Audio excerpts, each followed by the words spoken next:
Welcome to the Why Podcast. Where we discuss mindful learning in the virtual space. So happy to have our special guest, Anna Shildrik.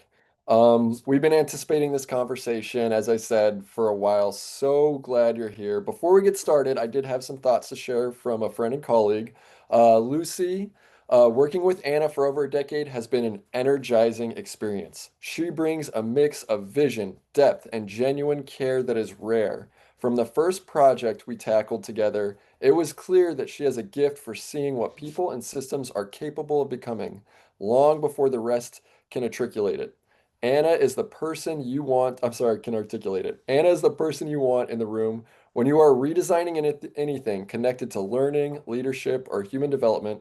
I have watched her guide teams through tough transitions with clarity and patience. She listens closely, connects ideas with ease, and helps people recognize their own strengths in ways that stick.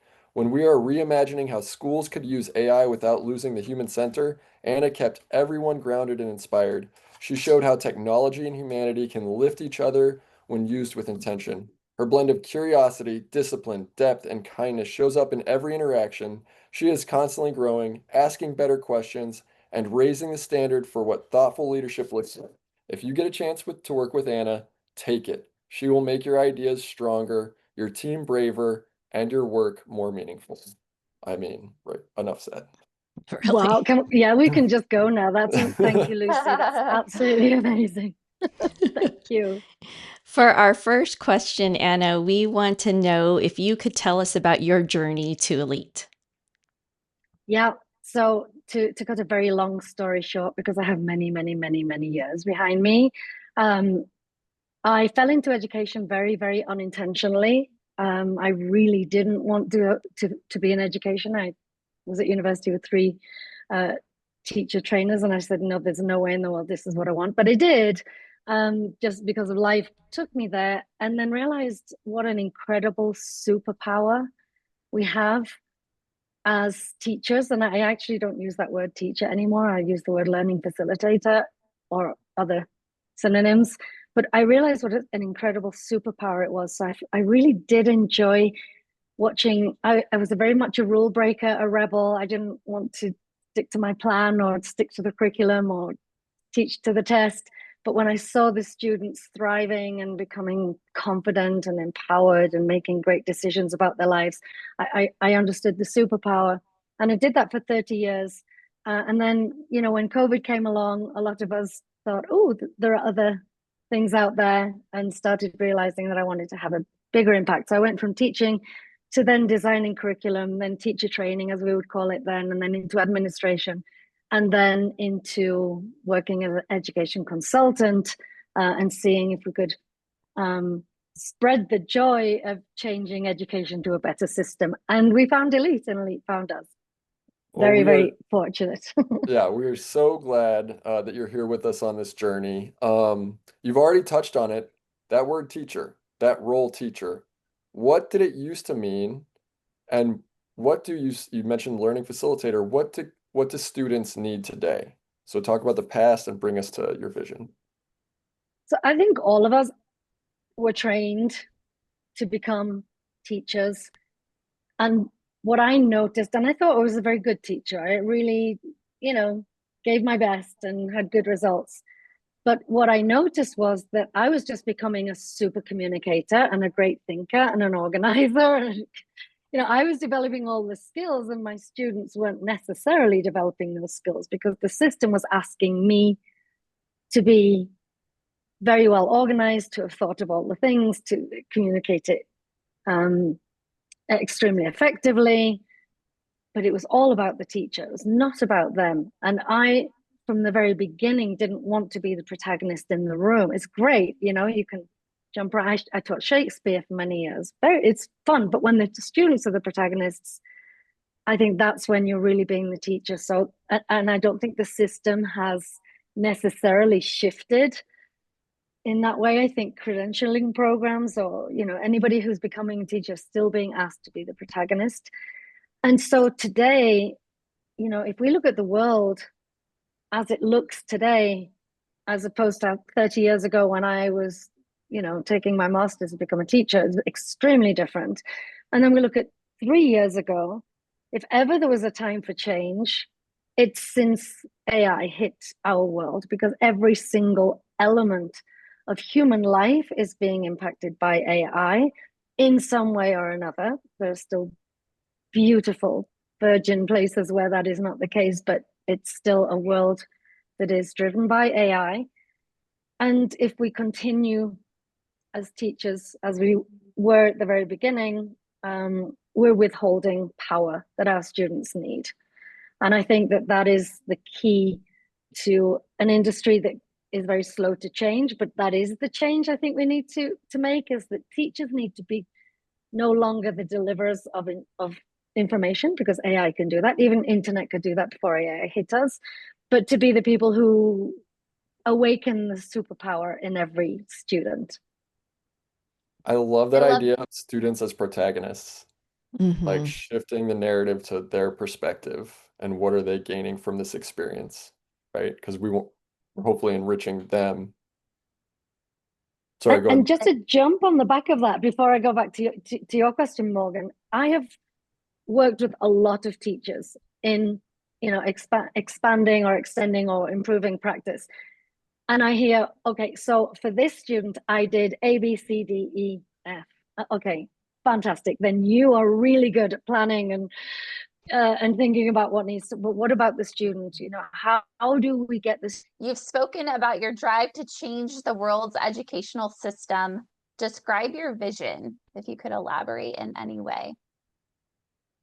Yeah, that's a difficult one to bring down to a few sentences, because it's not just one vision. We know that education looks different in a million different ways in different spaces. We have mission-centric schools, we have public education systems, we have school systems that are taking place out in the backyard of some, in the middle of nowhere. We have extremely complex systems around the world. We have higher education, K-12 education, but all of it should exist, in my humble opinion, to allow the human to thrive. Because if, and thinking about your podcast being called The Why, the only reason why I believe education systems, and I'm talking about a system, an industry, an institution, should exist, is because it's going to help humans to understand who they are, understand how they can invest in themselves, and understand how then they can go out into that world and thrive in it, and then hopefully make that world even better, because that must be our why as education systems. And that is, a lot of that is the mission in many mission-centric schools, but it's not always in public education. If we look at why students go to school, and if we ask 1,000 school kids, why are you going to school? I doubt many are going to say, because you know what? I get all these years to invest in me and to develop my skills and to understand myself and to, and to find the way I'm going to thrive and contribute to the world. I think very few would say that. Now, I know that for that very idealistic vision to come to fruition, a lot of things need to change, and I think that school needs to be a place where we focus on humanity and what that means. And especially in an age of AI, it's very important to remember what it is to be human and what the role of humans is in society. And I think that that's what the industry should exist for. So I think that we need to stop and look at what we're doing day to day.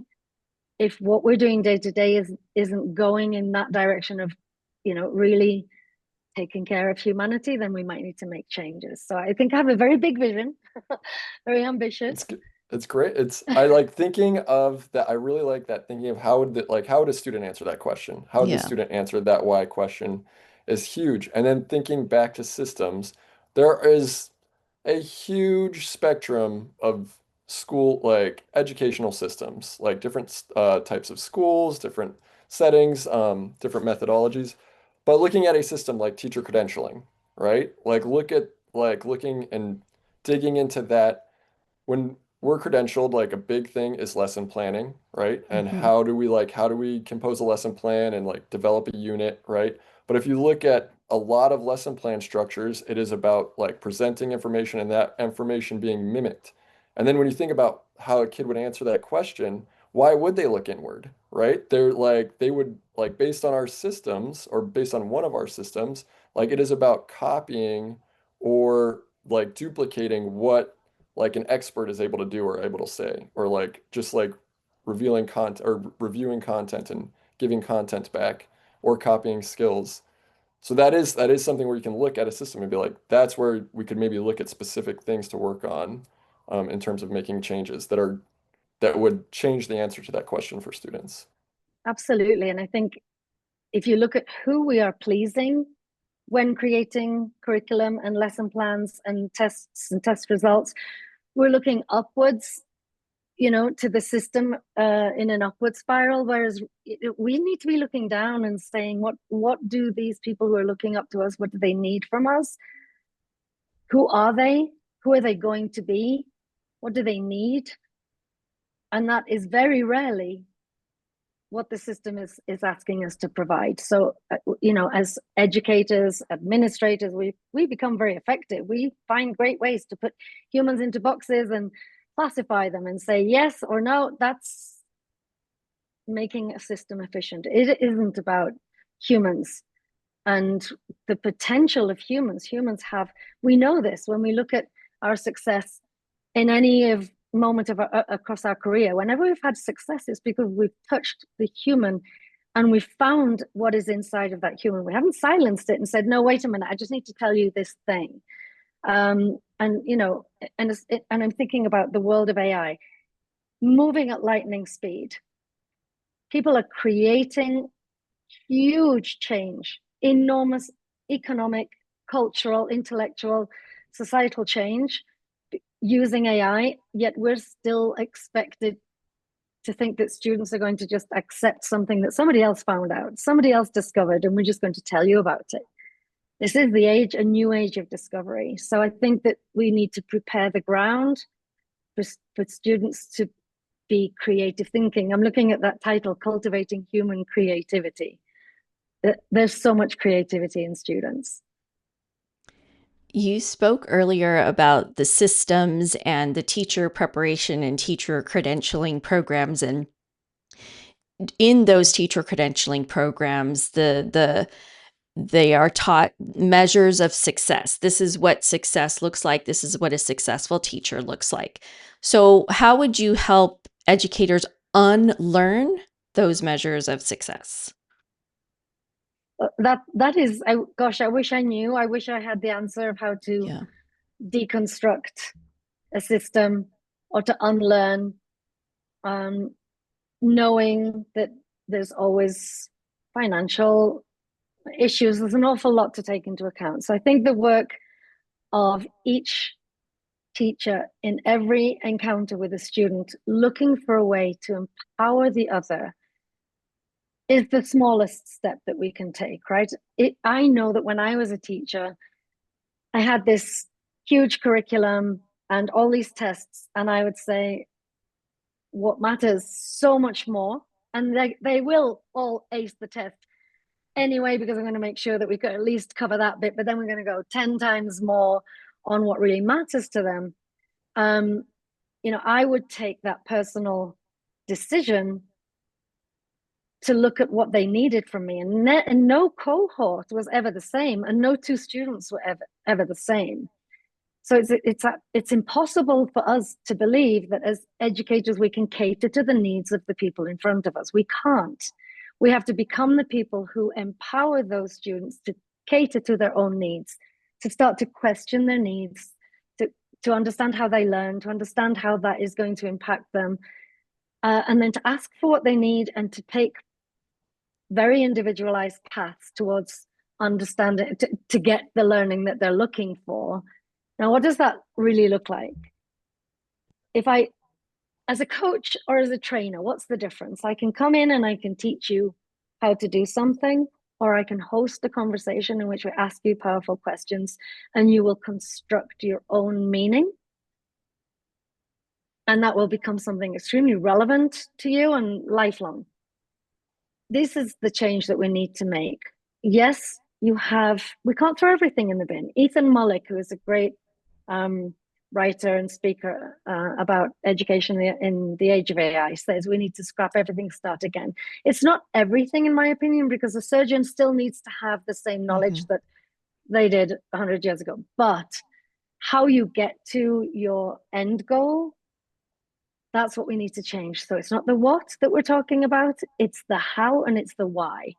Those are the two things that occupy my mind when we're talking about change. Okay, yes, you still need to have your understanding, your factual knowledge, but why you need it and how you're going to facilitate that, that is the change. I think that I don't know if that's a little bit too vague, but I just think there's a lot to dive into in that topic. It's a difficult one.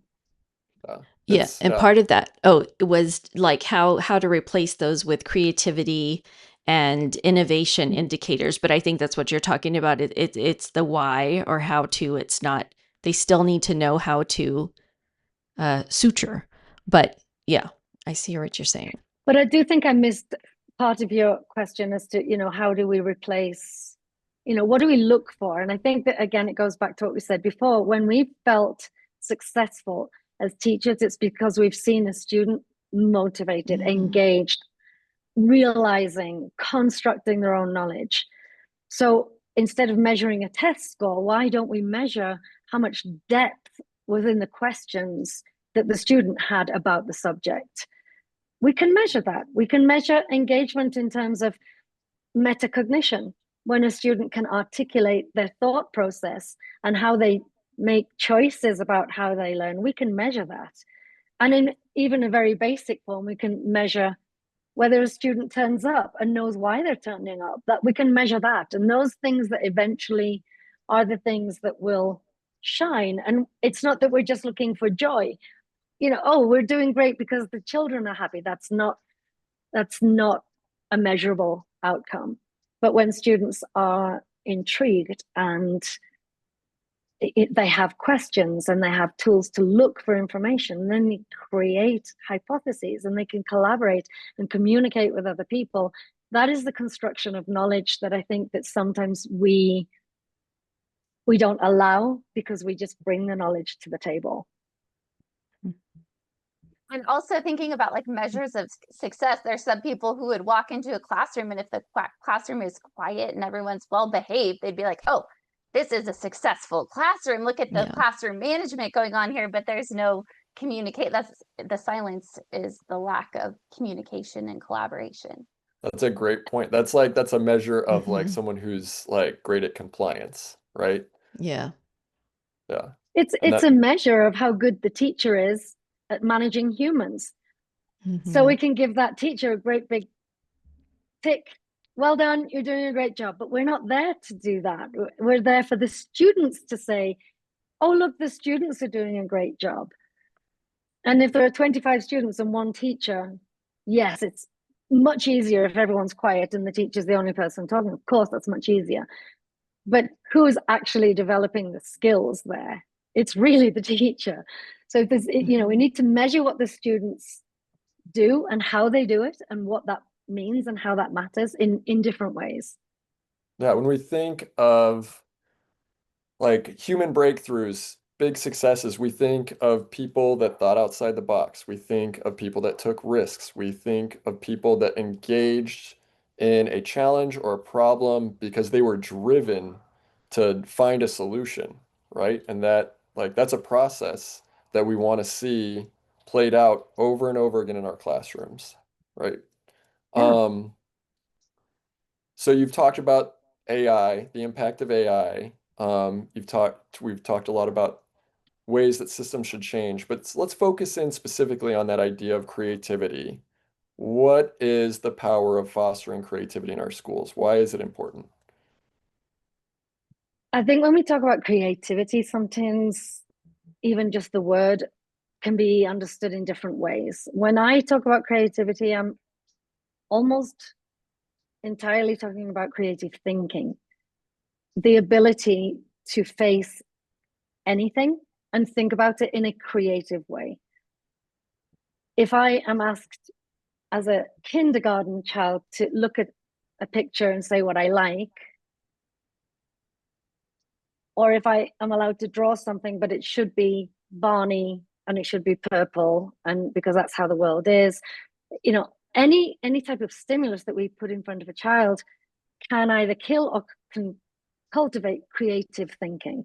And creative thinking is finding new ways to see how humans think.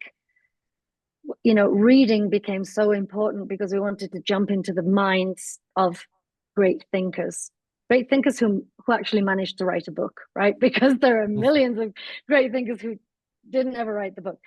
And if we think of our students as great thinkers, and we know that they are, and we accept that as the premise, because we understand that humans are incredible, and especially today, we have to be extremely aware of the power of humans. All children have creative brains. And so if you have 25 people in the class all doing 25 different things, it might sound chaotic. And then therefore we need to see, well, how are we going to manage that? But I think the worst thing we could do is managing that by just let's keep them quiet and just tell them what they need to know. And then we can say we've done our job. And in a world that is literally every day I wake up and have to read a bunch more articles because there's been another huge development in how AI is impacting all industries around the world. If I don't have creative thinking, I'm not going to be able to function in that world that is changing so quickly. So I think that is, I mean, I would always say to my students, I don't know, what do you think? Well, how would you do it? Well, what occurs to you? Just leaving the space, even if you don't have time in your classroom, you're leaving the space for them to go away and come back with some creative thinking. I think on the back end of that question, I had this piece about like how does that connect to student success? But the more we're talking, the more I'm wondering, is the question like it goes back to your idea, like are we measuring, like what is our measurement for success, right? And maybe it's not does that like how do we prove creativity measures the student success, but how do we look at what we're measuring in terms of engagement and participation that's meaningful? Like what do we need to start looking for if we want to make our practices match the current context of the world? What should we be looking for when we're looking at students? And what should we be looking for when we're looking at student behaviors in our classrooms or our settings?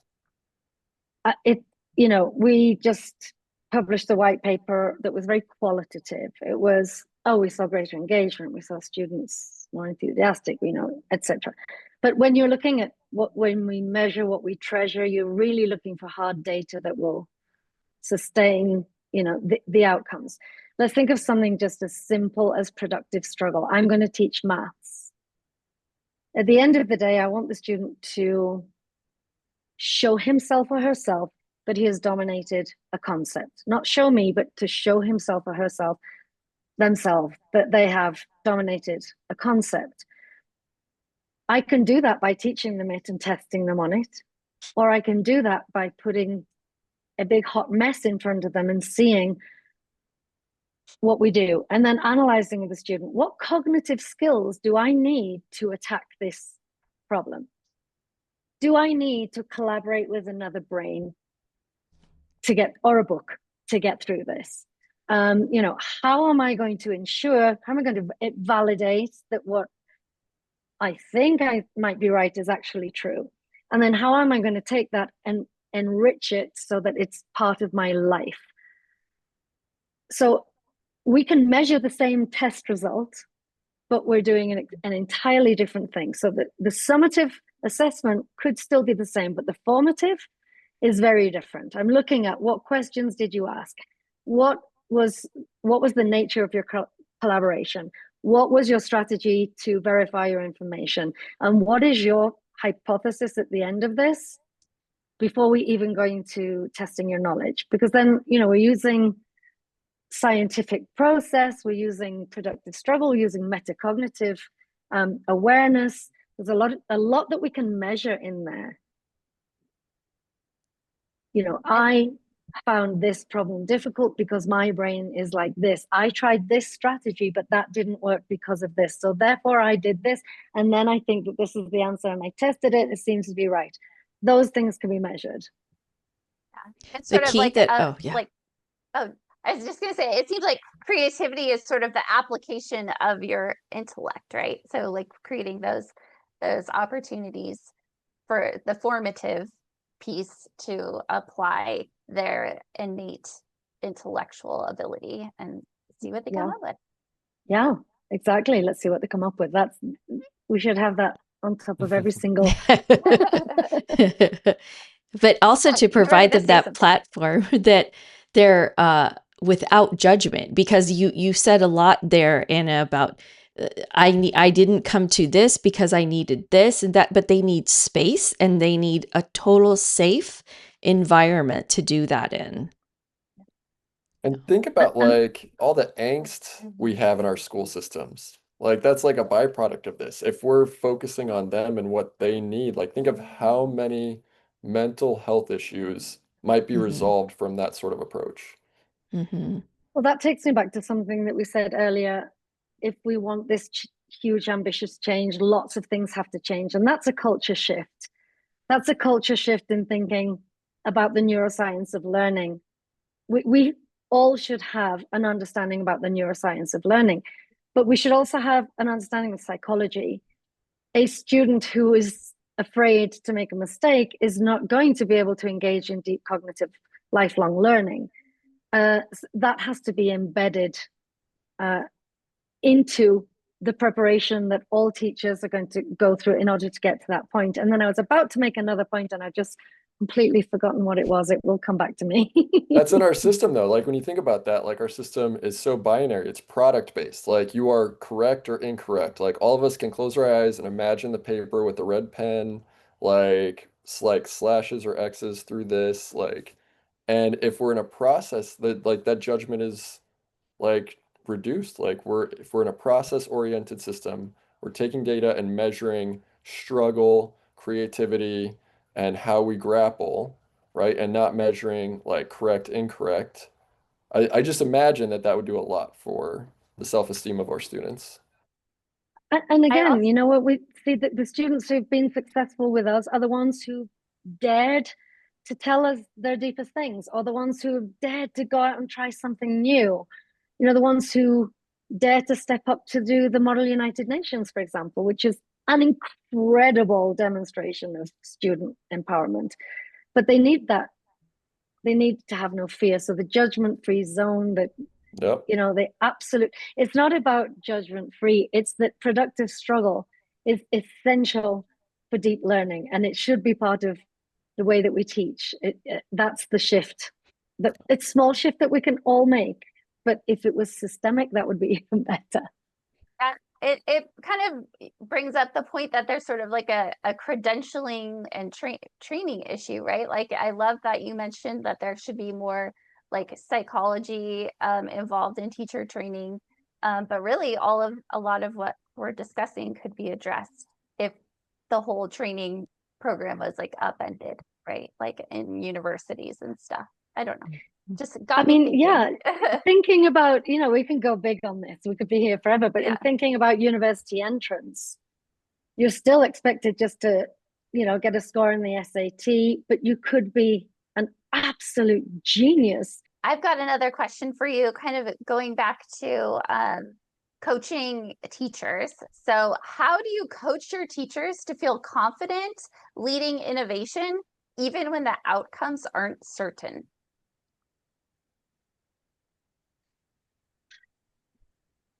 I don't know. How do I do that?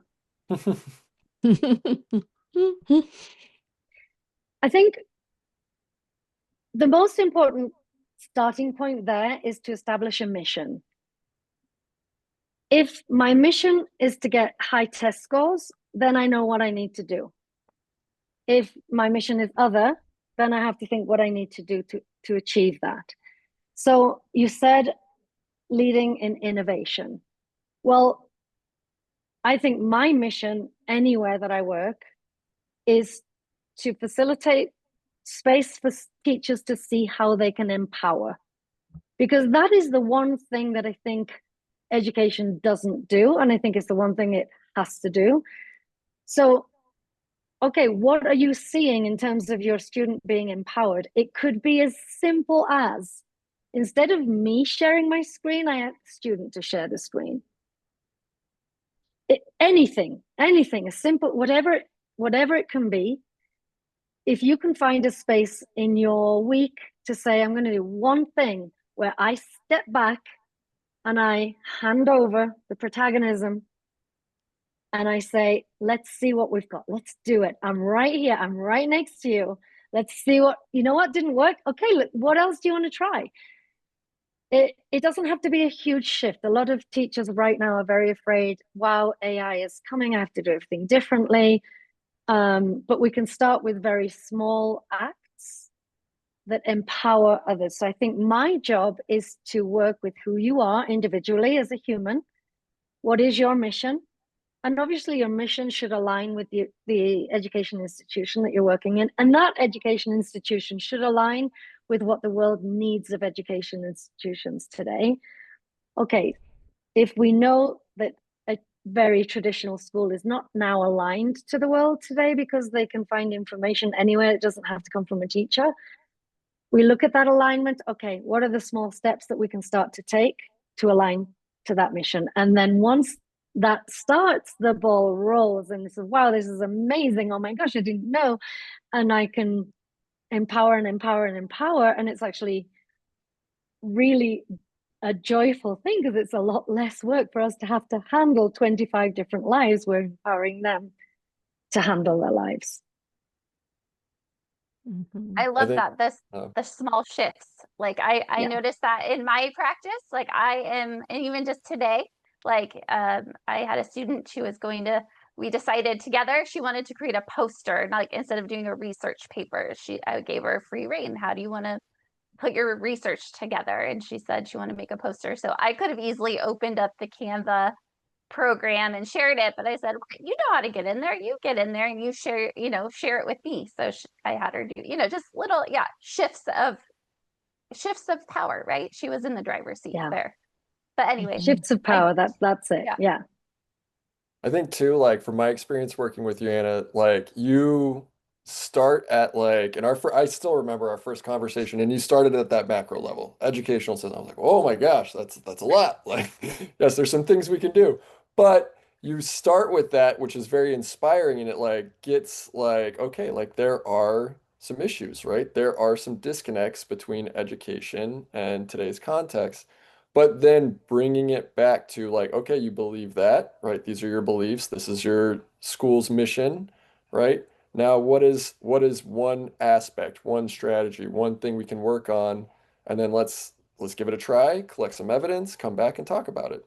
And we had many times where we're like, oh, that's not quite it. Let's go back and try again. And it was a very rewarding process. But I think that connecting with the big beliefs to small actionable steps is very important for creating this repeatable change that we can spread through our institution and our teachers in our school.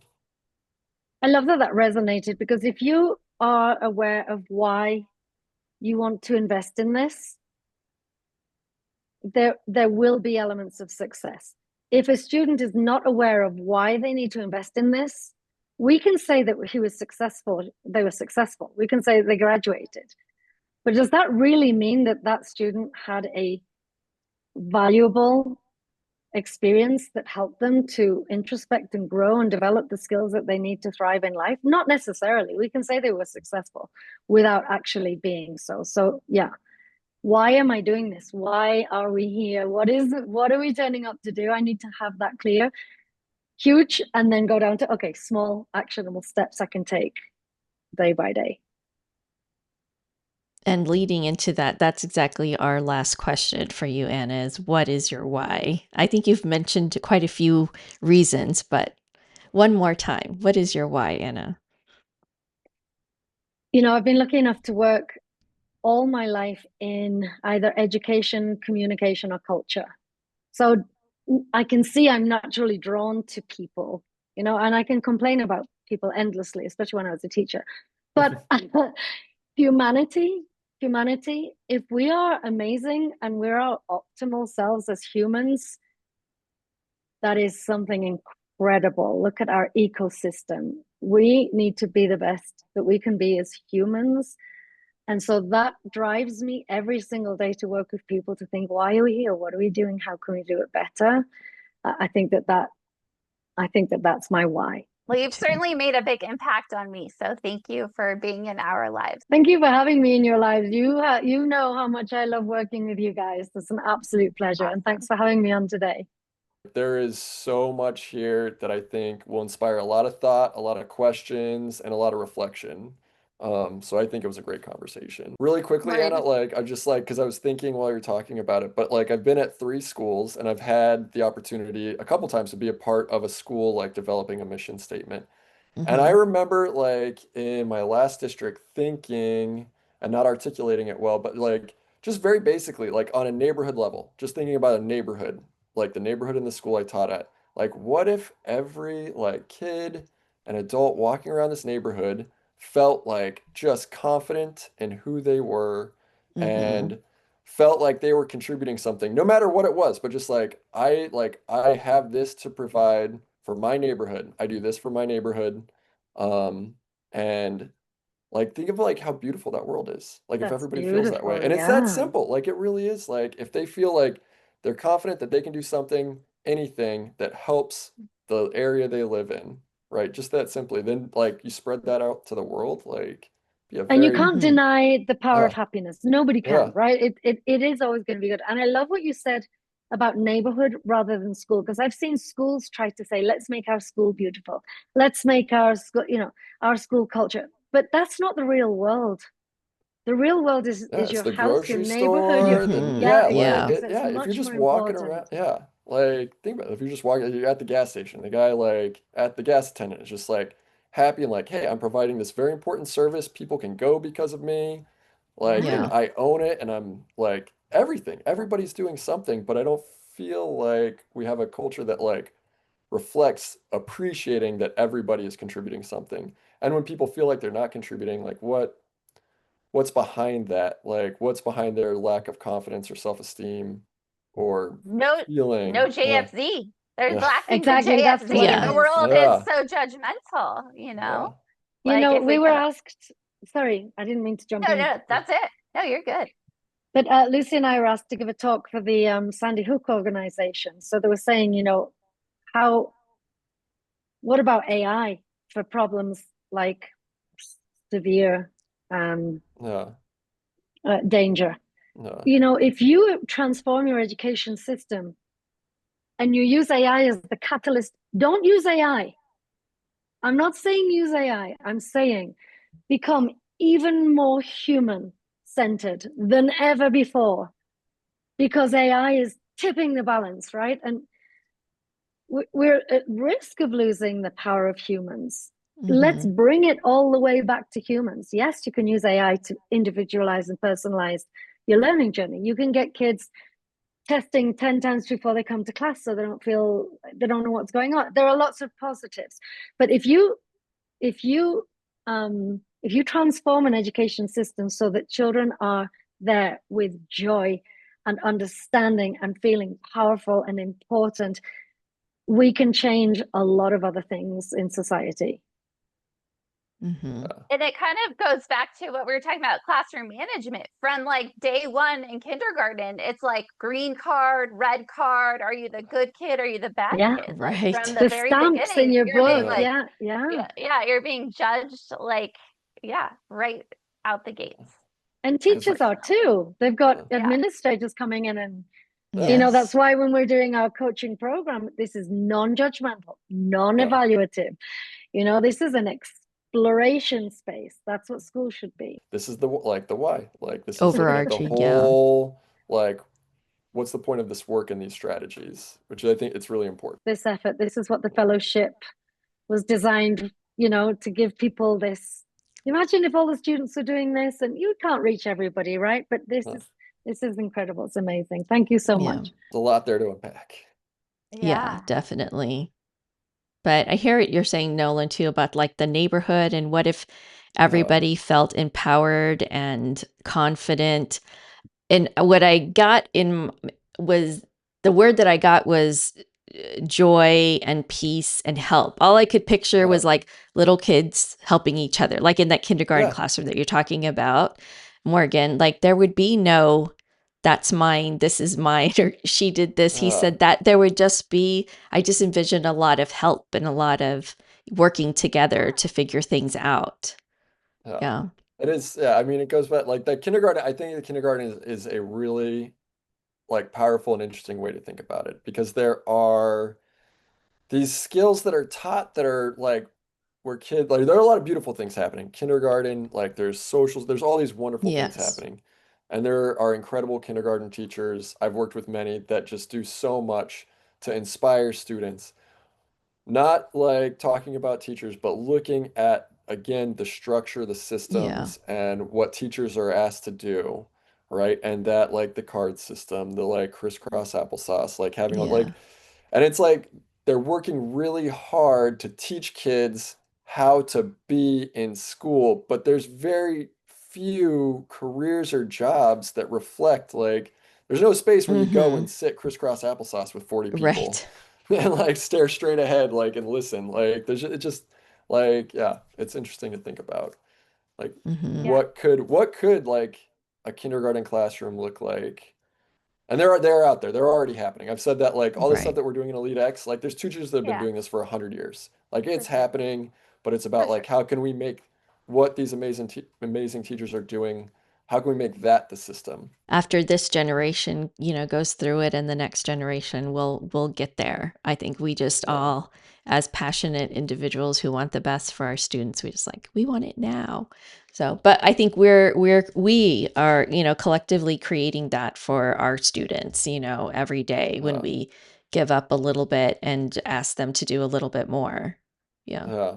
And you see it so much reflected in elites curriculums. Like you see like really incredible opportunities for creativity and choice and Yes. connecting learning to their real life context. Like we have so many amazing teachers and classes that are Oh yeah. like so inspiring.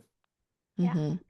And we have Definitely. kindness club, which That's right. I don't Uh, know. It uh, makes when you're talking about the neighborhood, it reminded uh, me of like Mr. Rogers. I'm like uh, Mr. Rogers has been really pushing this since the 80s or Right. or was, but yeah, but it really hasn't. We have a long way to go with that whole vision of Yeah. valuing everybody and their role, uh, Yeah. you know, Yeah. and not judging. uh. Mm-hmm. So, Everybody's yeah, got something to give. yeah. That's right. I love And that on, the gas station attendant who can just Uh-huh. own like people yeah, can go because of Yeah. me. I love that's Yeah, that. it's right. They can true. go because of Yeah. you. That could be Yep. the slogan too. Like Uh, Anna was talking about a uh, slogan, and everyone can have their slogan, right? Of what they uh, they contribute to each other. uh, So, uh, well, Yeah, and it really goes back to empowerment, right? Like uh, it just all back to like that's why it was almost like, well, I think Anna answered my first question in a nutshell with that whole uh, like we want the student to be empowered. That's the goal. That's at uh, the center. mm-hmm, Proud. mm-hmm. Well, we have one uh. final question for you, and that is, what is your why? Please add that in the comments, and thank you for watching.